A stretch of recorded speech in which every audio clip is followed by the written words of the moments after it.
Du côté du gouvernement, alors s'il n'est pas question d'évacuer les agriculteurs de ces barrages, le ministre de l'Intérieur, Gérald Darmanin, a rappelé qu'ils ne devraient pas entrer dans Paris, dans les aéroports parisiens ou le marché de Rungis.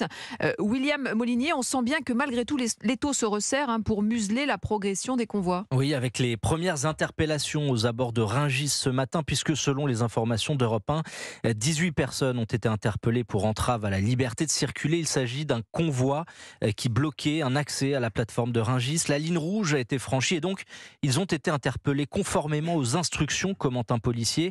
Sur ces 18 personnes, 3 ont été relâchées. 15 de ces agriculteurs sont en garde à vue actuellement au commissariat de l'Haye-les-Roses où un rassemblement est en train de se former devant le bâtiment. Par ailleurs, les tracteurs ont été immobilisés, ils vont être envoyés à la fourrière. Un peu partout en France, le dispositif policier est donc renforcé. Gérald Darmanin a demandé ce matin le déploiement de véhicules blindés dans le Loiret et en Essonne, dont des Centaures, ces nouveaux blindés à roues de la gendarmerie ultramoderne et polyvalents.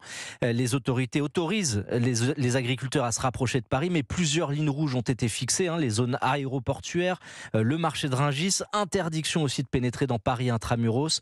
Et si les convois venaient à se rendre sur le périphérique, il faudrait alors laisser libre au moins une voie de circulation dans les deux sens. Les précisions de William Molinier du service police-justice d'Europe 1.